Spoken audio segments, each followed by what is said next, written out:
हाय दोस्तों, मेरा नाम रंजीत कुमार है और मेरे इस यूट्यूब चैनल पे आपका स्वागत है। तो आज हम बात करने वाले हैं रेडमी नोट 6 प्रो का फ़ोन। अगर आपके पास है और उसका मोटर वाइब्रेट नहीं कर रहा है तो क्या करें।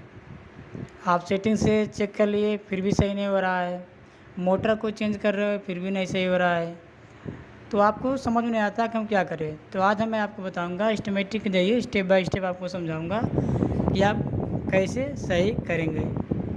तो आपको कहाँ से जंपर मारना पड़ेगा, कहाँ से किस कंपोनेंट से होते हुए किस आईसी में गई है लाइन, तो स्कीमेटिक के जरिए आपको समझाऊंगा। तो आते हैं डेस्कटॉप स्क्रीन पर। यहाँ पे रेडमी नोट 6 प्रो का पहले से स्कीमेटिक डाउनलोड करके रख चुका हूँ। अगर आपको स्कीमेटिक डाउनलोड करना नहीं आता, डिस्क्रिप्शन बॉक्स पर लिंक दे दिया हूँ, वहाँ पर जाए और वीडियो को देख कर डाउनलोड कर लें।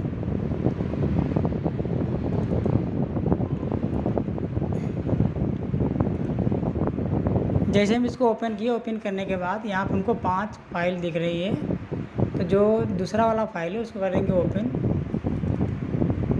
ओपन करने के बाद ये हमारा बोर्ड हमको दिखाई दे रहा है। जो रेडमी नोट 6 का प्रो का बोर्ड अगर आपके पास है तो उस बोर्ड को और इस स्टीमेटिक में जो बोर्ड आपको दिखाई दे रहा है, इससे कर लेना है आपको मैच। जब तक बोर्ड आपको मैच नहीं करोगे, जब तक बोर्ड आपका मैच नहीं खाएगा, तब तक आप मोबाइल को रिपेयर नहीं कर पाओगे। अगर मैच नहीं खाया तो समझ लीजिएगा कि आप स्कीमेटिक गलत डाउनलोड कर लिए हो। तब इसके बाद करेंगे इसको मिनिमाइज़। ये तीसरा वाला पेज है, इसको करेंगे ओपन। तीसरा वाला पेज ओपन करने के बाद हम देखेंगे कि ये हमारा डायग्राम आ गया, स्कीमेटिक डायग्राम है ये। इसको करेंगे मिनिमाइज़, फिर से करेंगे इसी को ओपन। अब 2 पेज में हमारा हो गया स्कीमेटिक डायग्राम और एक में हमारा हो गया बोर्ड। ठीक, तो सबसे पहले हम ये समझेंगे कि मोटर की लाइन, मोटर हमारे मोबाइल में लगती कहाँ पर है। मोटर हमारे मोबाइल में सबसे नीचे की तरफ लगती है, जहाँ पर हमारा स्पीकर लगा होता है। तो मोटर की लाइन सबसे पहले आती है स्पीकर में। स्पीकर से आती स्पीकर में नहीं आती, मोटर की लाइन सबसे पहले आती है सीसी बोर्ड में। सीसी बोर्ड से आती है पत्ते में, पत्ते से आती है हमारे इस मदर बोर्ड में। ठीक, तो आप आप पत्ते को चेंज कर सकते हो, सीसी बोर्ड को चेंज कर सकते हो, पर आप बोर्ड को चेंज नहीं कर सकते क्योंकि बोर्ड मार्केट में नहीं मिलता। अगर आपका सीसी बोर्ड ख़राब है तो आप चेंज कर सकते हो, फिर भी सही हो जाएगा। अगर आपका पत्ता ख़राब है, पत्ता भी चेंज कर दोगे तब भी सही हो जाएगा। लेकिन अगर मदर बोर्ड में दिक्कत है तो कैसे सही करें। सबसे पहले आएंगे यहाँ पर बोर्ड में। बोर्ड में हम देखेंगे कि हमारा जो पत्ता है वो मदर बोर्ड में लगता कहाँ पर है। ये वही जगह जहाँ पे हमारा पत्ता लगता है, इसका नाम है J1303। आते हैं डायग्राम में, यहाँ पे दबाएँ कंट्रोल F, यहाँ पर लिखेंगे J1303। जैसे लिखेंगे J1303 तो हमारा खुल के आ गया ये डायग्राम। वही डायग्राम है जो हमको दिखाई दे रहा था बोर्ड में। इसको करेंगे हम जूम करने के बाद हम देखिए जो ये पहला दूसरा जो हमारी पॉइंट दिखाई दे रहा है जैक में, पहला दूसरा, ये हमारा मोटर का है। ठीक, मोटर,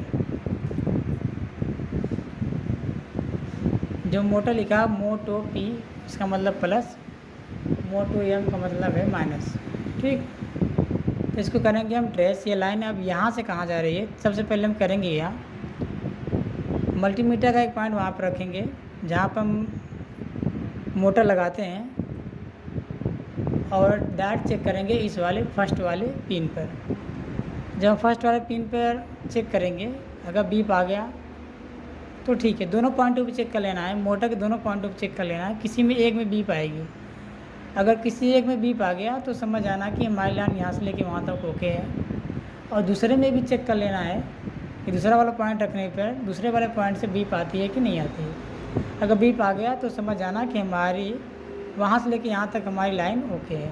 ठीक, अब यहाँ से कोई दिक्कत नहीं है। अब हमको सीसी बोर्ड और पत्ते बदलने की कोई ज़रूरत नहीं है।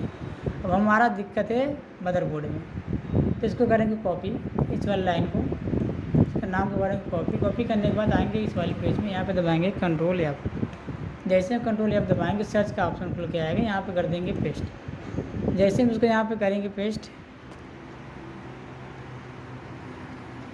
तो हमारी लाइन वहाँ से चल के डायरेक्ट आई है यहाँ पर। अब यहाँ पे लगा हुआ है 2 कंपोनेंट, एक कंपोनेंट लगा है एक लाइन में। जो रेजिस्टेंस है जो 15 ओम से कम का भी हो सकता है, 15 ओम से ज़्यादा का भी हो सकता है। तो अब चेक करेंगे कि हमारा ये रेजिस्टेंस बोर्ड में है कहाँ। इसका नाम है R502। तो आएंगे बोर्ड में, यहाँ पर हम देखेंगे, सर्च कर लेना। अगर सर्च हो रहा है तो ठीक है, अगर सर्च नहीं हो रहा है तो हम ढूंढ लेंगे इसको।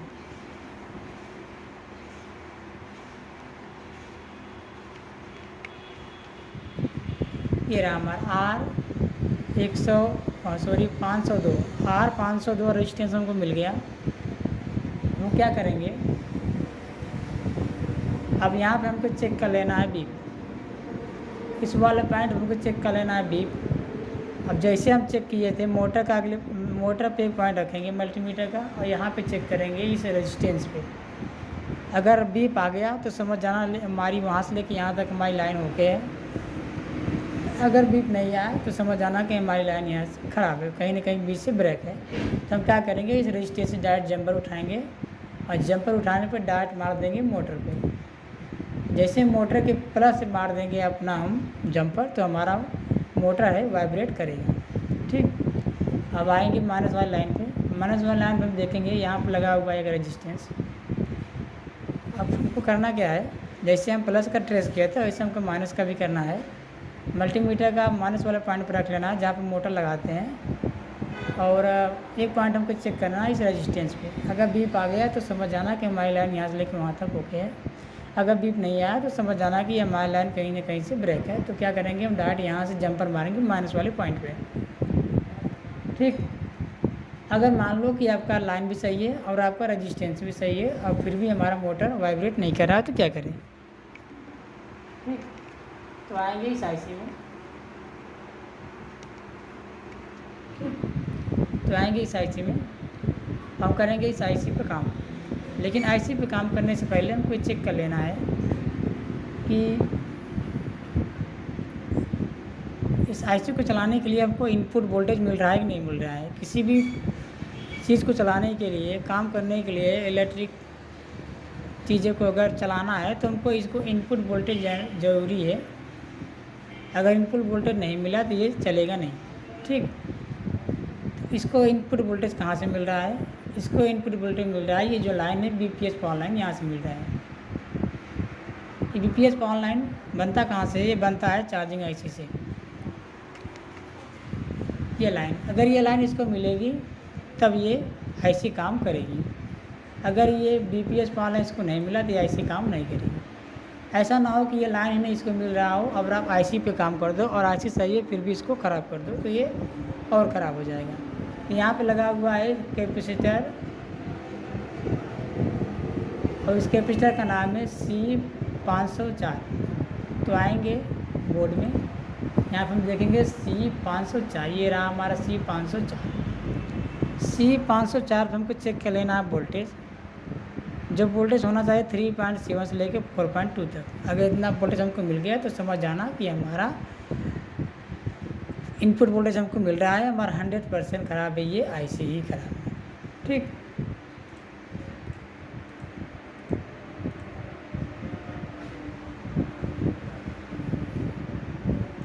तो आपको इसी तरह स्टेप बाय स्टेप चेक कर लेना है। और जिन भाई बंधुओं को एस्टिमेटिक समझ में नहीं आता वो हमारा इंस्टीट्यूट ज्वाइन करें। वादा करता हूँ आप एस्टिमेटिक हार्डवेयर सॉफ्टवेयर अच्छे से फुल ट्रेनिंग के साथ सीख पाओगे। समय है केवल 3 महीना। 3 महीने में आपको सिखा के मिस्त्री बना दिया जाएगा।